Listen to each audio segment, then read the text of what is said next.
லைஃப்பில் ஏதாவது ஒன்று அச்சீவ் பண்ணணும்னு நினச்சி வந்தேன். எங்களோட ஃபஸ்ட்டு படம் ரொம்ப வெற்றிகரமாக ஒத்துழைச்சி கொடுத்துருக்குது.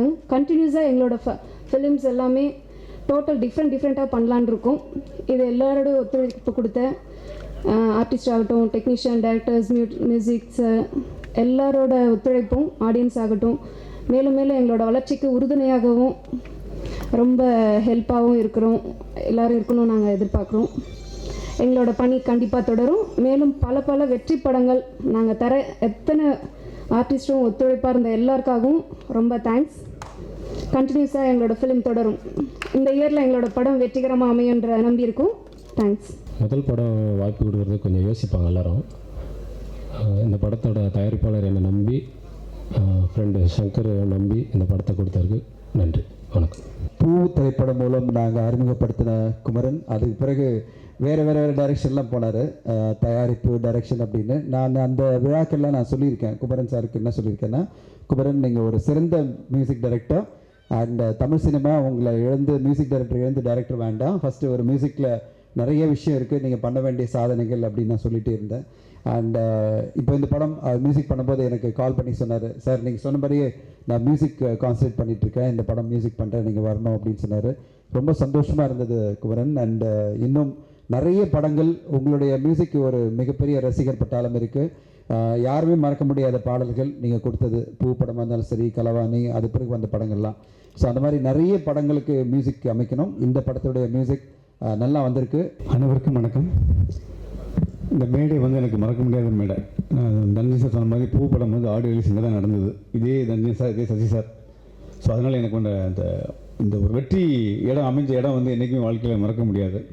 அது திரும்பவும் சார் மாதிரி பத்திரிகையாளர் நிறைய சொல்லுவாங்க, ஏங்க நீங்களாம் ஏங்க எல்லாமே டைவர்ட் மாதிரிங்க, இசை பண்ண எங்கெங்கும் சொல்லுவோம். அப்போ நான் அவங்கள பார்த்து நான் தப்பாக நினைப்பேன். இதுக்கு நம்ம ஏன் நம்ம ஏன் டைவர்ட் பண்ணக்கூடாது, நம்ம ஏன் ப்ரொடியூஸ் பண்ணக்கூடாது, நம்ம ஏன் இப்படி சொல்கிறாங்கன்னு நினச்சிட்டே இருப்பேன். பட் இங்கே இருக்கிற சிஸ்டம், ரிலீஸ் சிஸ்டமாக இருக்கட்டும், தியேட்டர் சிஸ்டமாக இருக்கட்டும், அவங்களோட நம்ம போட்டி போடுறதுக்கு நம்ம வேறு ஒரு விஷயங்கள் நம்ம கற்றுக்க வேண்டியிருக்குது. வெறும் கிரியேட்டராக மட்டும் இல்லாமல் வியாபார ரீதியாக அவங்களோட போட்டி போடுற அளவுக்கு அவங்களோட சேலஞ்சிங்காக நம்ம பண்ண வேண்டியிருக்கு. எனக்கு இது ஒரு பெரிய வட்டம். ஸோ இந்த வட்டத்துக்குள்ளே நம்ம சிக்கிடக்கூடாதுன்னு ஒரு அன்பில் தான் அவங்களாம் சொன்னாங்கன்னு அப்போ தான் தெரிஞ்சுது. அதுக்கப்புறம் ஒரு தன்ஜி சார் ஃபங்க்ஷன் மீட் பண்ணும்போது நீங்கள் என்ன சும்மா இருக்க மாட்டீங்களா, திரும்ப நீங்கள் ப்ரொடியூஸ் பண்ணிட்டீங்கன்னு கேட்டார். அதெல்லாம் எல்லாத்தையும் மைண்டில் வச்சு ஒரு நல்ல ஒரு விஷயம் பண்ணணும்னு வெயிட் பண்ணிட்டு இருந்தேன். அதுக்கப்புறம் இந்த வருஷத்தில் ஒரு 3-4 படங்கள் கமிட் பண்ணியிருக்கேன். முதல் படமாக பட்டதாரி. ஸோ சசி சார் என்னை அறிமுகப்படுத்தின இயக்குனரும், என்னை அறிமுகப்படுத்த தனி சார் தயாரிப்பாளர், அந்த படத்தை தயாரிப்பாளரும் இன்றைக்கி வந்திருக்கும்போது திரும்ப ஒரு வெற்றிக்கான செகண்ட் இன்னிங்ஸ் ஆரம்பிக்கிற ஒரு அறிகுறி எனக்கு இதில் தெரிஞ்சிருக்குது. கண்டிப்பாக புது விஷயம் இந்த படத்தில் இருக்குது. சங்கர் பாண்டியன் மதுரை கதையை சொல்லும்போது மதுரையில் வழக்கமாக வெட்டுக்குத்து, அரட்ரோசு, அருவாள்லாம் இருக்கும். அது இல்லாத ஒரு படித்த 5 பசங்களோட வாழ்வியலை சொல்லக்கூடிய கதைக்களத்தை கொண்டு வந்தார். சொல்லும்போதே இந்த படம் நம்ம பண்ணணும், கலவாணி பண்ணும்போது ஒரு ஃபீல் இருந்தது. அந்த ஃபீல் இந்த படத்தில் நான் சொல்லும்போது ரியலைஸ் பண்ணேன். கண்டிப்பாக எனக்கு அந்த விஷயங்கள் சிச்சுவேஷன் டிஃப்ரெண்டாக இருந்தது. தரன் 4 பாடல், ஒரு பாடம் தான் வந்தார், 4 பாடம் கிடச்சிச்சு. ஸோ நல்ல டீமோட நானும் ட்ராவல் பண்ணும்போது சந்தோஷமாக இருக்குது. என்னை அழைப்பு ஏற்று வந்த எல்லாருக்கும் நன்றி. தொடர்ந்து எனக்கு சப்போர்ட் பண்ணுங்கள். நன்றி, வணக்கம். பட்டதாரி படத்தோட இசை வெளியீட்டு விழா ரொம்ப மகிழ்ச்சியாக இருக்குது. என்ன பேசுகிறதுனே தெரியல. கதை பார்த்திங்கன்னா, பட்டம் படித்து முடிச்சுட்டு வெட்டியாக ஊரை சுற்றிக்கிற ஒரு 5 பசங்களை பற்றிய ஸ்கிரிப்ட்.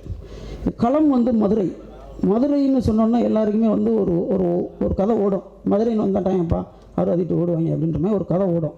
இந்த இடத்துல தான் நான் கொஞ்சம் முரண்பட்டு நின்றது என்னன்னு கேட்டிங்கன்னா, ஏன் இப்படி தொடர்ந்து சித்தரிக்கப்பட்டுக்கிட்டு இருக்கு, மதுரையில் படித்தவங்களே இல்லையா, அவங்களோட வாழ்க்கையில் ஏன் பதிவாக மாட்டேங்குது அப்படின்னு எண்ணிய நேரம் அது. அப்போ நான் சொன்னேன், இந்த மாதிரி பட்டம் முடிச்சுட்டு மேற்கொண்டு படிக்காமலும் வேலைக்கு போகாமலும் வெட்டியாக ஊரை சுற்றுற ஒரு இடம் இருக்குது. அது எல்லார் லைஃப்லேயுமே குறைஞ்சது ஒரு 2 வருஷம் 3 வருஷம் விழும். எல்லாருமே படிச்சுன்னு அப்படியே வேலைக்கு போகிறதும் கிடையாது, படித்து முடிச்சுட்டு அடுத்து படிக்கிறதும் கிடையாது. எல்லாருக்கும் அது அமையாது. சிலருக்கு அமையும், சிலருக்கு அமையாது. எனக்கு தெரியும் இன்னும் எம்டியாக இருந்து அப்படியே கல்யாணம் முடிச்சு இன்னும் அப்படி சுற்றிக்கிட்டு இருக்காங்கலாம் பார்த்துருக்கேன். அந்த இடத்துல இருக்கக்கூடிய 5 பசங்களை பற்றிய ஸ்கிரிப்ட் தான் எடுத்தது. இதில் பார்த்தீங்கன்னா, ஒரு ஹீரோ இருப்பார், ஹீரோவுக்கு 4 ஃப்ரெண்ட்ஸ் இருப்பாங்க. ஹீரோயினை லவ் பண்ணுவார். அந்த லவ்வில் பிரச்சனை வரும். இந்த 4 பேரும் போய் அந்த பிரச்சனையை முன்னிறுத்து கல்யாணம் பண்ணி சேர்த்து வைப்பாங்க. இப்படி தான் தொடர்ந்து சித்தரிக்கப்பட்டு இருக்கு. இதிலிருந்து கொஞ்சம் மாறுபடலாம், சொன்னதே நம்மளும் சொல்ல வேணாம், வேறு ஏதாவது சொல்லுவோம் அப்படின்னு சொல்லும்போது தான் ஹீரோ இருக்கார், ஹீரோ பின்னாடி 4 பேர் இருக்காங்க. அப்போ என்னோடய கதையில் 5 கதாபாத்திரங்கள். ஹீரோன்னு யாரையும் பிரித்து பார்க்கல, 5 கதாபாத்திரங்கள். 5 கதாபாத்திரங்களுக்கும் 5 அந்த பக்கம் பொண்ணுங்க, 5 பொண்ணுங்க.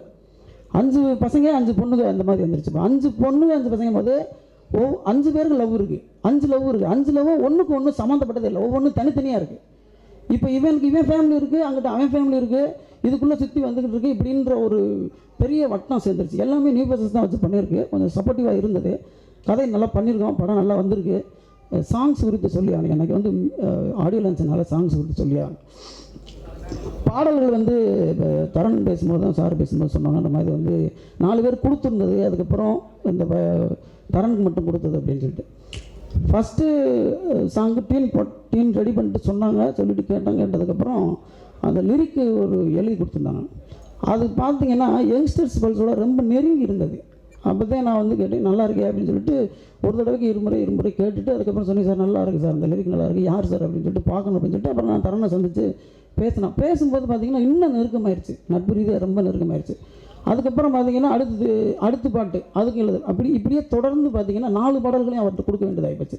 இதனால் என்ன ஆயிடுச்சு, நான் ஏற்கனவே பார்த்து வச்சுருந்த அந்த 4 பேருக்கு வந்து கொஞ்சம் மனநிலை கூட ஏற்பட்டது, மனோர்த்தம் கூட ஏற்பட்டது. ஆனால் வந்து எழுத்துக்களில் வந்து தரன் வந்து என்னை ரொம்ப நெருக்கத்தில் கொண்டு வந்துட்டாப்புல. அதனால அதை தவிர்க்க முடியாத சூழலாக ஆகிப்போச்சு. அதுக்கப்புறம் இப்போ படம் நல்லா வந்திருக்கு. விழாவுக்கு வந்திருந்த அனைவருக்கும் மிகப்பெரிய நன்றிகளை தெரிவிச்சுக்கிறேன்.